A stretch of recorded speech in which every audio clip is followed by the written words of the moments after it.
All right, what's going on, fellas? I just got back from Idaho helping my dad go through all of my grandma's stuff. So it's going to be a very busy day for me, catching up on coaching and spreadsheets. But as promised, every Sunday on the Sunday, 30 minutes on the clock, you guys give me your questions.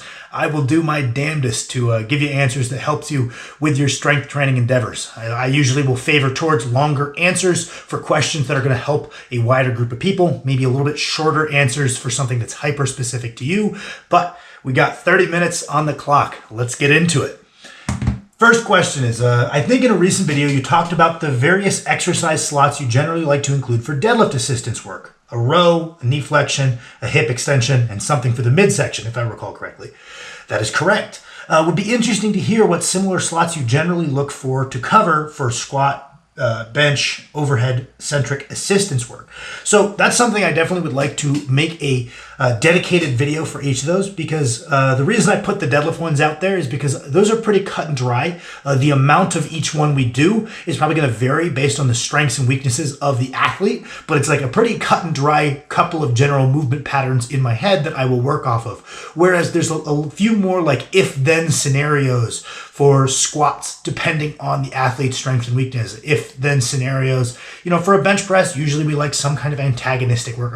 By we, I mean me. I like to do something for the upper back. I find that getting a greater degree of upper back development, lats and all the other smaller musculature included, getting that a little bit more developed will help people with the skill of keeping it tight and controlling their scaps through the bench press. So while the upper back doesn't directly contribute to the press, I find it merits a bit of antagonistic work on that bench day, whether that be a chest supported row, whether that be a pull down, could be a whole myriad of things. I generally like to do something that's going to really challenge and hypertrophy the pecs. I almost always favor towards like a rotated to 45 degrees dumbbell bench press set up into a full arch, really rowing them into us at the bottom, pausing at that lowest point, which hopefully is going to be below the height we can get with a barbell. So it's almost like a deficit bench press to develop the pecs, develop that starting power off the chest.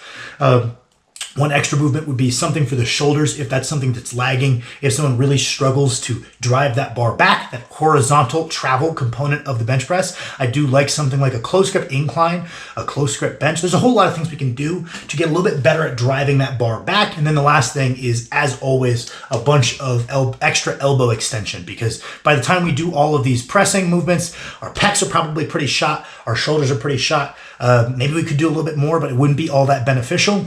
Generally speaking, the triceps can just handle a bit more and benefit from a bit more. So filling up that remaining volume at the end of the session is something I always lean towards. So I can give you a pretty cut and dry set for the bench press. I like some kind of antagonistic work for the upper back, some kind of pec dominant hypertrophy, strength tangentially related movement, maybe something for the shoulders in terms of driving the bar back, and then something for the triceps, some kind of elbow extension.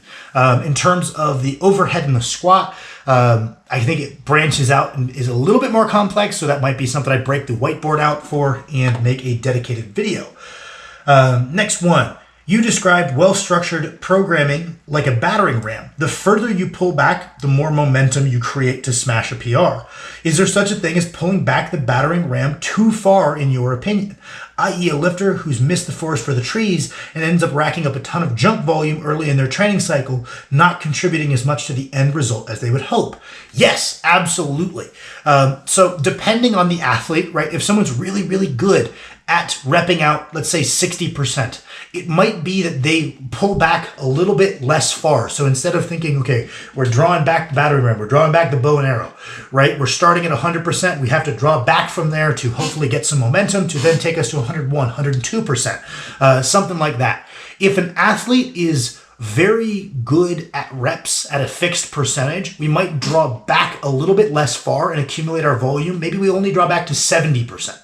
That would be a pretty standard protocol. I myself use this on my squat. I can take like 60% for a gajillion reps to where it's very hard to accumulate sets with a reasonable proximity to failure without them being painfully high reps and maybe not challenging the same qualities a heavier set would be challenging. So I only draw back my squat to about 70%, and we just just take smaller weekly incremental jumps. So let's say a training cycle is 10 weeks, a pretty standard time. Maybe we only draw back to 70%, and instead of 4% jumps per week, we only make 2 or 3% jumps per week. That might be a strategy for someone who's good at reps. I would say most athletes, I pull them back to right about 60%. 60 to 65 is a pretty standard number. We pull back across 8 to 12 weeks. We ramp forward, assuming we're doing adequate quantities of each thing, assuming our motor quality is pretty good, assuming we're eating and we're sleeping. That should be enough time to kind of crack through.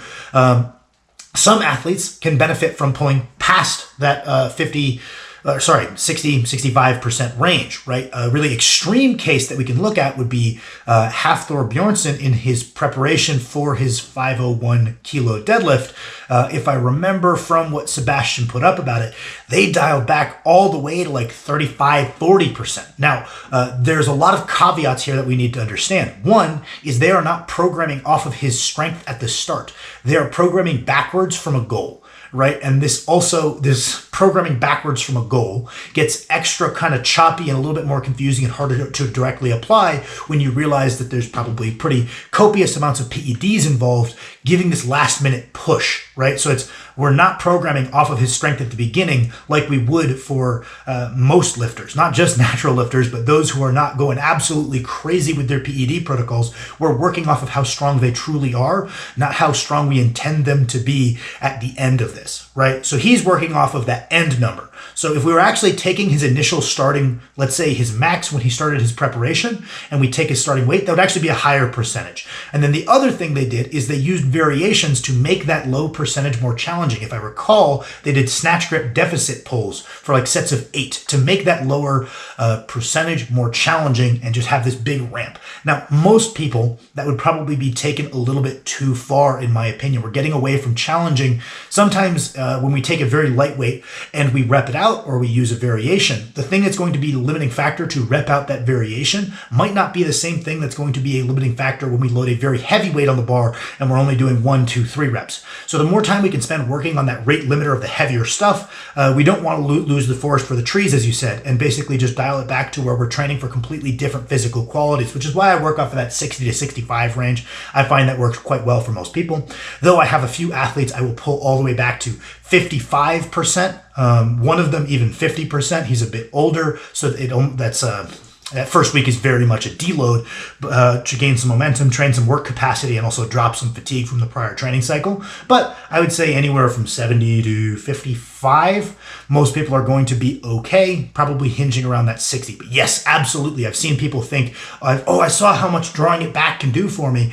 And it's like a 405 bencher probably does not need to dial back to a 185 bench for volume. That's probably excessive. And that's getting away from percentages. We can really get into, man, I'm rambling. We'll see how many questions we get through, but I find this stuff very interesting. You guys left me some very good questions, right? So we can go more subjective with this. And this is something that I always did through my progression on my bench press, is I kind of ask the question at any given level of strength, what is the lowest weight that I can feel I can get really quality work out of? Now, some people overestimate that. They're like, oh, I'm a 3-plate bencher. I don't need to do sets at 2 plates. No, if you bench 3 plates, you can still probably get good effective volume out of 185, 195. But that evolves with time, right? I eventually hit the point down the line where, okay, anything below 3 plates, unless like outside of injury or maybe a very niche work capacity centric phase, I probably should be above that. I shouldn't duck below this point. Regardless of what the percentage is, I have this subjective feel, right? And when we're using something subjective, like a perception, this below this weight probably isn't that good of work, we have to be very careful that we're not just being biased and we're scared to be seen benching below 2 plates or something. We don't want that factoring in, but that is also another concept I will work off of observationally with athletes that have been training a long time. My advanced athletes, our coaching is very much a collaboration more than it is just me telling them to follow the script. I'll ask them subjectively, where do you feel like below this weight, I'm not really challenging the qualities that I will expect to see translate to upper end strength as we ramp up. And people will give me a number. They're like, below a 405 squat at this point, I don't feel like I'm getting the kind of work I need to. And that's another thing that we can work off of, is these more subjective things. And, I've kind of gone back and forth and I've got some ideas that, like, maybe for me on the deadlift, That's low to mid 5s, right? For example, maybe for me on the squat, that's about mid 4s. And maybe for the bench press, mark probably falls at about 330. Super off the top of my head, I'm going to look back at this and be like, damn, Sam, you probably should have thought through those numbers a little bit more. Those aren't the right ones, but just as examples. You can also find, like, subjectively, this is the number where I feel like, okay, I want to spend time in this lower range, but if I go past that, it's not all that productive. The next question. Any baseline you think a lifter should have cardiovascular performance for purpose of health? I would just probably try to hit as close to 10,000 steps as you can a day. That's pretty well researched, pretty well linked to better health outcomes across a myriad of factors. I believe it negatively correlates with all-cause mortality and heart disease. So trying to maintain a somewhat active lifestyle, even if you work a desk job, going for a walk at lunch, that kind of thing, building some level of activity into your day can go a long way in terms of preserving your overall health. And then in terms of dedicated cardio, I generally advocate for doing at least a bit of steady state per week, maybe zone 2 cardio, just something steady state, something you don't hate. Now, when you ask for a baseline, you say cardiovascular performance, and that's where it gets a little tricky, right? Because I could say XYZ mile time or be able to walk this fast on this incline for this amount of time. And the thing with zone 2 is it's mostly just trying to get into a general output zone and then spend time there, right? Zone refers to like where we are deriving our energy from primarily. Like when we shift our from zone 1 into zone 2, we start preferentially leaning into maybe using carbohydrates a little bit more. So heart rate is just a proxy for that. But really what we're looking to do is using that proxy is get our heart rate into a rough range and then spend time there. And how exactly we do that, I don't really care if the goal is general health. So all of my athletes, I tell them, do whatever cardio you like the most, or at the very least, hate the least, and just try to accumulate some time there. And because I'll have athletes that use the ski erg, the rower, the wind bike, the stationary bike, the treadmill, the elliptical, they'll go for a jog, they'll go for a walk. There's a whole lot of different ways to spend time in that zone. I don't really have established performance markers per se. That might be something I put some thought into, observe with my athletes, talk to them, come back and say, hey, I find that the ones that fall below this, like I'll ask them, hey, try to do this task. And if they say, Sam, that was brutally hard. That was probably taking me out of zone 2. I'll say, okay, well, that's the athletes I suspect are maybe suffering from a lack of work capacity. Maybe that's something I could look into in the future. We will see. Next one. As a very arm-dominant lifter by choice, I like the aesthetic of it. My presses, particularly the more vertical variations, utilize my triceps quite a lot. So much so that when I overhead press, I feel my ability to extend my arm gives out before my shoulders. Unless I flare my elbows on the way up. Do you think this is a form issue I should tackle or a muscular weakness to address? If some amount of elbow flare on the concentric is part of an overhead press. Yeah, it absolutely is, right? So when we're pressing something over our head, we're kind of using some combination of, shoulder flexion and shoulder extension flexion, I think flexion. I'm hopefully not messing that up. And then this like overhead adduction. We're using some combination of the two. Just like on a bench press, we're using some combination of this shoulder flexion and some combination of this adduction, right? Different lifters will lean into different ratios of those things. But there's going to be some amount for basically every lifter. Right now, if that amount needs to change for you, that's something I couldn't necessarily tell you. But it sounds like your goals are very bodybuilding related. If the overhead is an effective tricep exercise, and that's primarily what you're using it for, awesome. Just make sure you probably do a little bit extra work for the shoulders. If you don't feel like they're the rate limiter in the press, they could probably handle a bit more volume afterward. Those are my thoughts. I don't really, if I did not answer what you're asking, please let me know. I'll take another stab at it.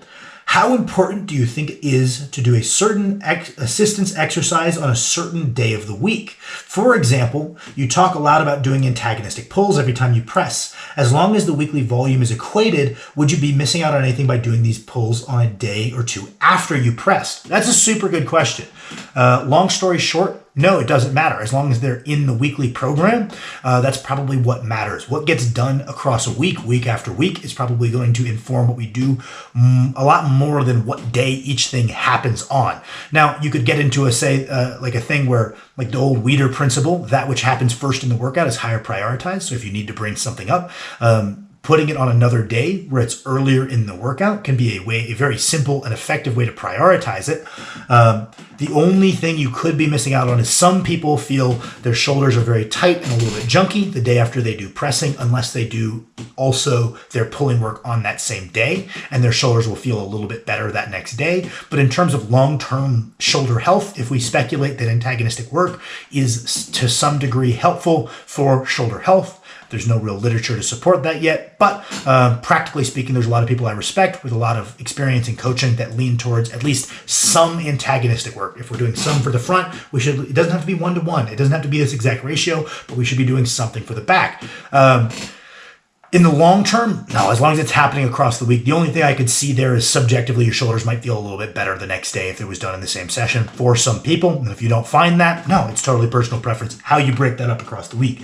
Many people have been talking recently about how splits are kind of arbitrary, and I'm glad that's a discussion is coming about because they are. It's the work that gets done. Now, can we do some cool stuff with our exercise ordering to make a different muscle the limiting factor, or to warm up a certain joint a certain way to make exercise less painful? Yeah, we can do lots of cool stuff with the split. We can do lots of cool stuff with the exercise ordering. But that being said, really what's going to inform what we look like and what we perform like is like what we've been working hard at week after week after week for a long time. What order those things happened in is secondary to what's been done repeatedly on a very consistent basis for a long time with meaningful effort, right? So it's like, okay, well, I imagine I want to be a power lifter. What are power lifters good at, right? They've got very developed pecs and triceps, and they've got very developed posterior chains and quads. I better be doing things on a weekly basis that reflect those characteristics of what I aspire to be. Same thing with a strongman. We can look for these general physical characteristics. They're very strong in an overhead. They're very strong in a deadlift. They're good at moving with weight. So my training needs to revolve around putting things over my head, picking things up, and moving with weight, right? And I need to challenge those things, not just every 3 weeks on a rotation. I should probably be challenging these core movements and core, aspects of physical development on a weekly-ish basis. Next one. Planning to start incorporating sprints in my training, I think 2 times per week. Any recommendations for how to do this? There's lots of good info out there on YouTube in terms of the sprinting protocols. Tons of good ones. I would just try to, trial and error and find what workouts you like. You're going to derive most of the benefit, again, by doing a sprint regularly. Now, how exactly you break the sprint jog intervals, whether we're doing, 50 meters or 100 meters, all of these things are going to be secondary to the fact that you're going to be challenging sprinting on a weekly or a twice a week basis. How you do that, I would say, because it's more of an auxiliary movement for general athleticism, I'm assuming, more so than it is you training for being a competitive 100-meter runner. That gives us a lot of flexibility for finding workouts that you like. Now, as far as where in the week it happens, I would just kind of play around with managing your fatigue from your heavy lower sessions and the sprinting. Maybe you find that sprinting the day before and then doing the heavy lower, that works out best for you. Maybe even stacking them on the same day. You have these really taxing days, and then you have these days to rest up. I probably just wouldn't be sprinting the day after heavy lower body training. Personally, I just find my sprint performance would be so far inhibited that it would be quite a pain in the ass. Next one. I need to improve grip strength for progressing in climbing. What exercise would you recommend and how often? Thanks for the great content. So if it's specific to climbing, right, like crimp strength is not something that we use in strongman. It's not something that we call upon in powerlifting. So it's not really something we train, right? Because just like any other aspect of strength, grip is specific, right? So if you listen to people who are like grip experts, they're people who just grip is fascinating to them, and like just developing the different aspects of grip is what really makes their day, and they put a lot of thought into it. They'll classify grip into all of these different categories, right? And there's going to be some overlap, just like how, hinging and squatting, there's going to be overlap. If you're a brand new beginner and your squat goes up, your deadlift probably went up as well. But as we get better and better, the grips are specialized, right? You got like the pinch strength, you got crush strength, you got like a static strength. You've got all of these different kinds of strengths. So I think you would ask yourself, okay, well, what kinds of grip am I calling upon and failing within my climbing endeavors? And then challenging those specifically. I would say there's more than likely, not that I've seen them, because I am not much of a climber myself. I'm a bit heavy. I would imagine there's a lot of very good videos on specific exercises for these functions. I would find exercises specific to your task rather than holding onto a barbell. Because holding onto a barbell, again, if you're a brand new beginner, is going to carry over to these more specific rock climbing centric grips. But as you get better and better, it's just going to get you better and better at holding onto a barbell. Perfect example, I'm quite good at holding onto a barbell. I'm not quite so good at climbing up a rock wall. So those would be my thoughts. Next one, when considering pre-fatigue, either in an acute sense or over the course of a session, should it be used strategically to weaken a primary mover and make it the limiting factor, or to fatigue ancillary muscles to emphasize a given muscle, i.e. leg presses before squats to make the quads a limiting factor, or hinging before squats to reduce the strength potential of the hips and make the quads work harder to compensate?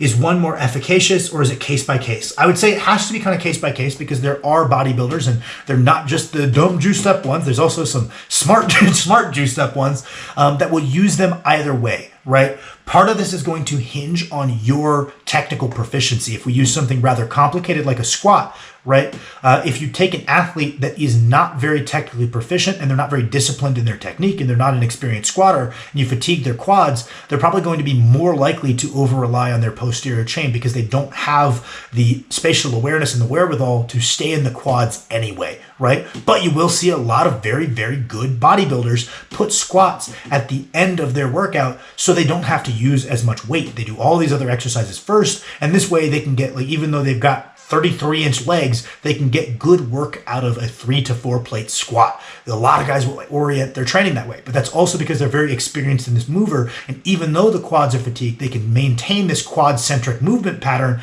just with less weight and make that less weight hard. Whereas someone who maybe lacks that experience and lacks that movement discipline will probably just dump into their posterior chain. So I think it depends. I would say I myself have found when I like to do that, I like to fatigue the thing that I want to make the rate limiter. As long as I can maintain discipline and make my technique not deviate, I find that to be very effective. Perfect example of this, right? Because it's probably a little bit less skillful than something like a squat, which gets pretty complicated. And I would probably favor away from pre-fatiguing for something like a squat until a lifter is relatively advanced, because they need to have that very good wherewithal to keep their positions good while doing a very hard exercise for a very hard set, presumably. Something like a dip. If I do chest beforehand and I go to do some dips with the exact same form, my chest very much is going to be the limiting factor. Whereas if I do tricep press downs prior to my dips, again, I maintain the same technique. My triceps become the limiting factor pretty cut and dry over my chest. Whereas if I come into those unpre-fatigued, it ends up kind of being a 50-50. I'm not really sure what is failing. Now, from a strength training perspective, that's awesome. But from bodybuilding, we like to bias towards certain things, and we like to make sure that certain things are the rate limiter in our set. If we're tallying this towards tricep volume, we probably want our proximity to failure to be relative to the triceps for kind of ease of understand of what's going on. So those would kind of be my thoughts. If I missed anything, let me know. Next one, in very general terms, how would you modify a program for someone who's playing sports?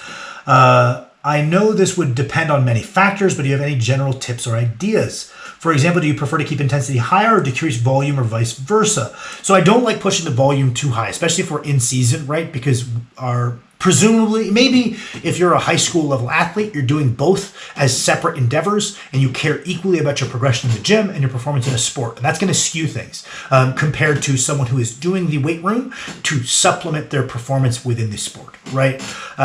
That's going to kind of bias things a little bit, right? Because one of them is purely a means to an end, and one of them is a goal in and of itself. So we're going to probably dedicate a little bit more training economy to the people that it's an equal goal, that they're doing both at the same time. They're not a professional. They're not a collegiate player. They don't have aspirations of even becoming a collegiate player. They just like both of them, and they're doing them both at the same time.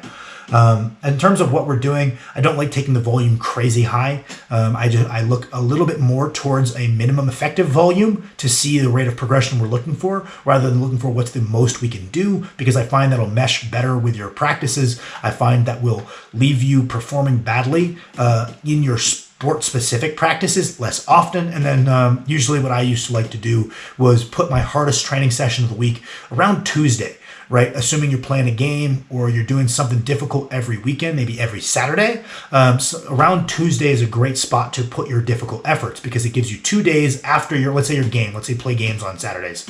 It gives you 2 days after your game to heal up a little bit. We can do a very difficult session, and then we've got a good couple of days to make sure we are fully recovered prior to our game. So if we have a couple of sessions that we know aren't all that taxing, those could fall a little bit later in the week. And if we have a session that we know is quite taxing, maybe a heavy lower session, we might put that earlier in the week.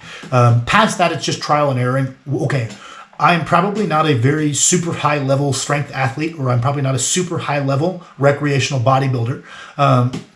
More than likely. So there's not this need to do this insane amount to get better, right? We can probably find, okay, well, what's enough to get better at the rate that I'm happy with and not chase this maximal part? And then we can also then a lot easier trial and error and balance that with our performances in our key practices. Maybe you're a combat sports athletes, maybe you spar on Thursday.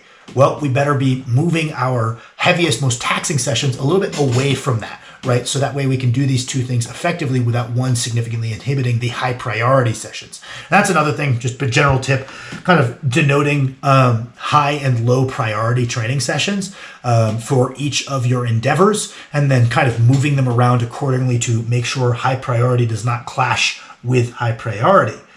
Next one. I've noticed on Romanians, my grip tends to be the limiting factor before anything else. How would you go about addressing this? Sorry if this is a dumb question. Thank you, man. Depending on what you're training for. If you're training for bodybuilding, I would probably just throw on straps. If you're training for powerlifting, some powerlifters will elect to do their RDLs with a hook grip or a mixed grip, whatever their competition deadlift is done from, to accumulate some extra time, try to ward off a grip issue. So I guess it just kind of depends on your goals. If your goals is just development of the hamstrings, there's no reason for your hands to be a limiting factor. Get you some straps.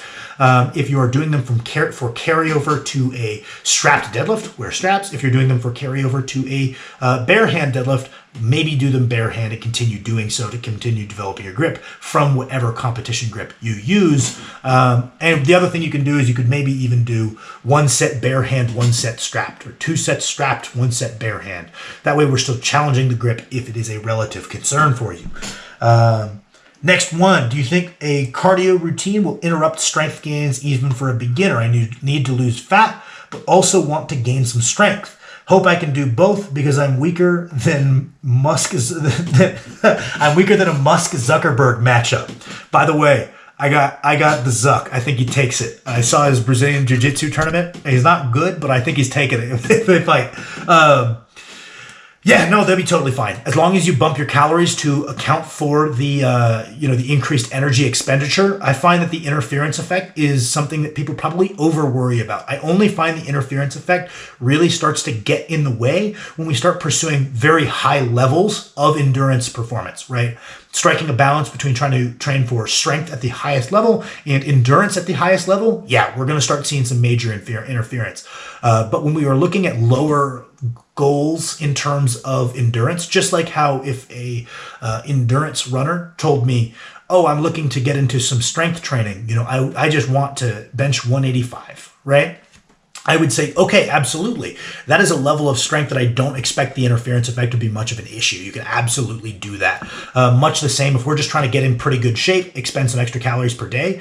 I would say the interference effect is very small, and the benefits we're going to gain for our strength training are pretty big, right? Doing cardio work, doing like aerobic centric work is a phenomenal tool for developing work capacity. Lots of people have pointed this out with GVS coming from maybe an endurance background, gives him this massive base of work capacity. And then you can take that base and you can apply it to doing more resistance training than your counterpart who does not have that same total capacity for work.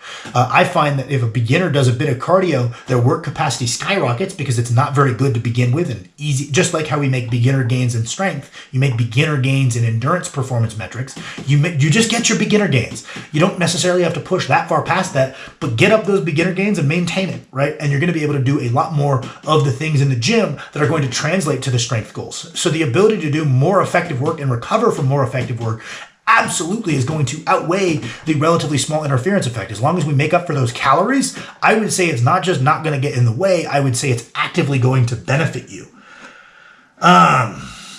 Week 2 of asking, how many primary lifts on average do you think pushing a lifter pushing strength can handle, assuming outside factors are taken care of, caloric surplus, sleep. Well, week 2 of answering there, my man, I did answer last week. I said that it's tricky, right? Because it's like, how many could you handle depends on how low you're okay with your rate of progression following. And it gets more complicated when some of these movements have overlap, right? You could see really good progress by just doing one. So, okay, well, you can do one. Well, I could probably take 20 performance metrics, assuming there's some overlap, like presses and pulls. I could probably keep 20 training metrics very slowly ticking forward. So if what we're going off of is the absolute bare minimum to be able to even move it forward, they could handle a ton, right? And it's just going to be a trade-off of the more things you do, the slower all of them move, and the less things you do, the faster that one moves. But obviously you're leaving different physical aspects in the dust. He says, i.e. I do an 8-day micro, lifting hard 6 of those days. I currently have 4 primary lifts: push press, pin press, beltless deadlift, and squat. Nuanced portion of the question: some of these lifts are self-limiting, so I can take the others even further and give some extra room for recovery. How can one strike a balance between pushing as much across each lift to meet their goals, but also know where they need to self-limit to not tax recovery too much? Well, the only way you can find out how not to tax recovery too much is to push up to those red lines of recovery. It's the only way. You can try to push, okay, well, how much more push pressing and pin pressing can I handle? Push, push, push, push.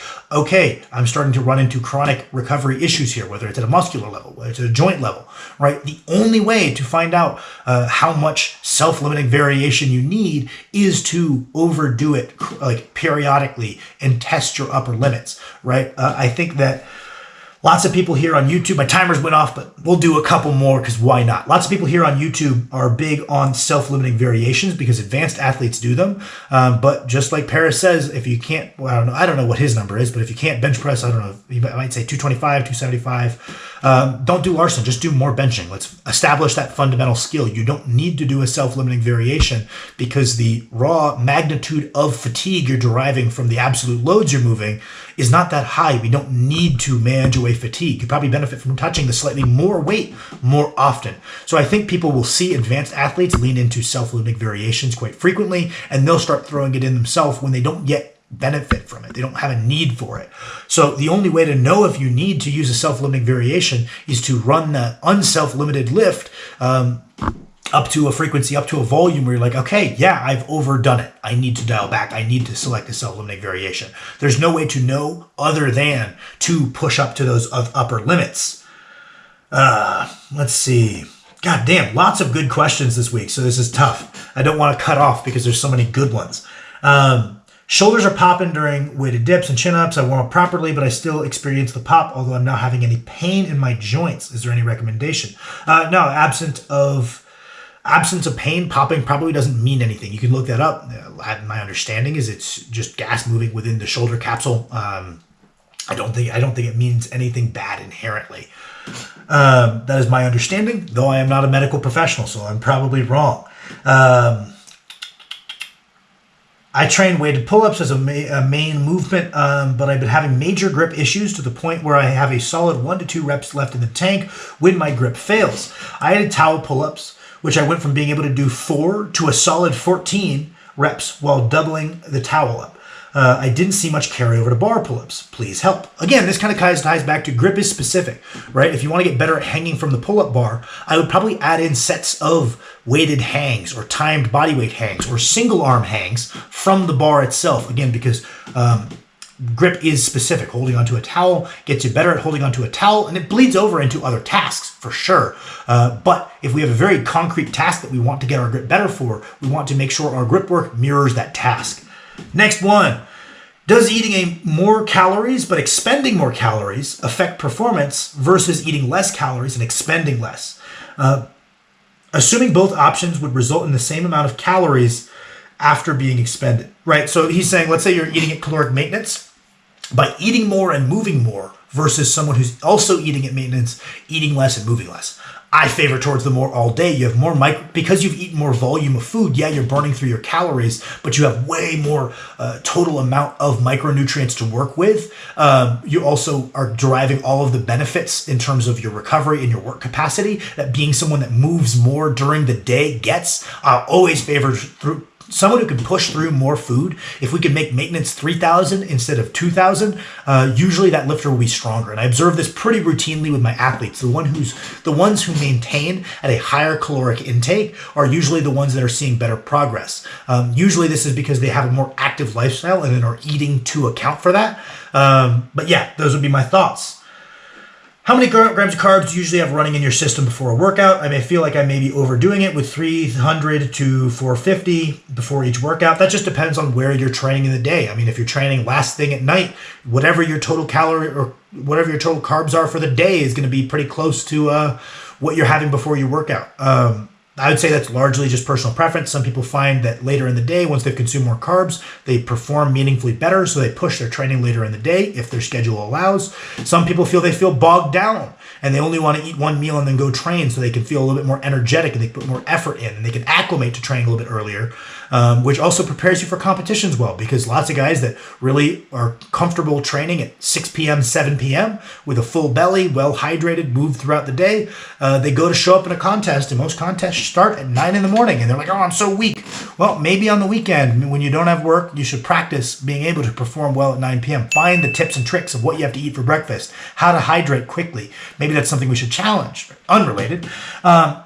I don't think it matters too much. I'd say it's largely personal preference. I would say most people probably overdo the carbs in their pre-workout meal. You want enough to carry you through the session, but past a certain point, you're just going to be digesting during the workout, which is not something we want. We would prefer that blood be going to the muscles and not to our stomach. Is there any degree of lumbar rounding in the deadlift that is acceptable, or is it automatically bad? I don't like to see too much shift in position, but in terms of like, oh, this position good, this position bad, there's no really concrete definition of what is neutral. So that means there's also no concrete definition of what is round, right? What I like to avoid is seeing positional change as we break the deadlift off the floor. I'd rather people, if they're going to be a round back deadlifter, learn to tension and start from that round back position. So I don't like to see massive deviations as we break the weight off the floor. I think that's usually indicative of poor bracing, poor ability to get tight against the weight, maybe being very undisciplined and kind of rushing it off the floor rather than fighting to maintain position. But in terms of any position being like good or bad, I would say, yeah, there's certainly some amount of variation in lumbar flexion across good lifters that are performing well across a whole career that don't experience major injuries. So there must be some allowance for difference in position from person to person. What I don't like to see is that changing, I guess. How to continue making bi-weekly gains on a 4x4 bench. I'm currently at 290 and really want to get that 315 and beyond. Is this delusional for a 215 pounder willing to bulk? Well, why are you, if the goal is a 315 bench, why are we tied to a singular 4x4 metric, right? Why bi-weekly meaning twice a week, I'm assuming, not every other week.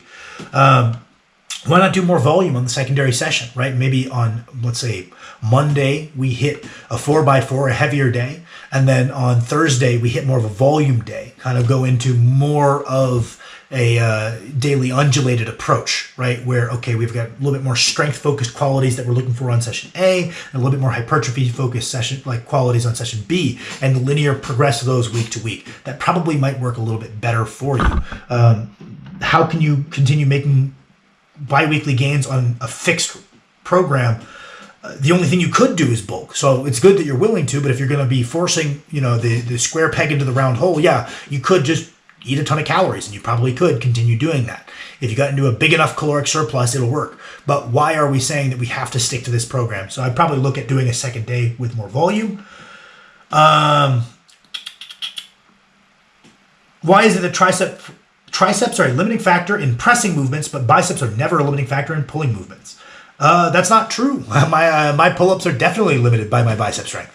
as an example. But part of the reason is because usually when we're pressing, especially in our space, our goal is to press as much weight as possible by calling upon as many muscle groups as possible. Whereas generally when we're talking about pulling, we're trying to leverage them in such a way and use technique in such a way that we're not trying to move as much weight as possible. We're trying to bias away from the biceps and bias towards the back. Almost all the form tips out there are trying to get your bicep out of your pulls so that we can make sure that the biceps aren't a limiting factor. We can make the back a limiting factor. That's just kind of the criteria that most people work off of for pulling movements, is that they're designated for building up the back, and the curls are for the biceps. So we want to use good technique has been traditionally defined as making sure your biceps aren't the limiting factor. But there's certainly techniques you could use where biceps would be the limiting factor.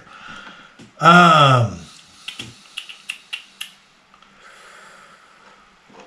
right, we'll do one last one. More importantly, would you rather have to fight a chicken every day or an orangutan once a year?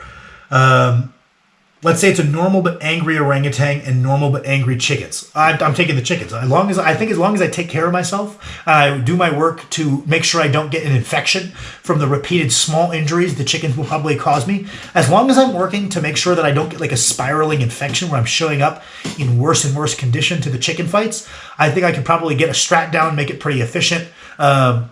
Yeah, I think as long as you do your due diligence to manage infections, you can probably live quite a long time fighting the chickens daily, as long as you're, making sure that you show up to each day as prepared as you can. Whereas I think on round 1 or 2 versus the orangutan, he's probably going to kill me. I think I can make it longer fighting the chickens. Thank you guys for watching. I appreciate you as always. We got more questions here, so maybe I'll do another one. Maybe I'll do these twice a week. I don't know. I'll keep you posted. I'll come up with something.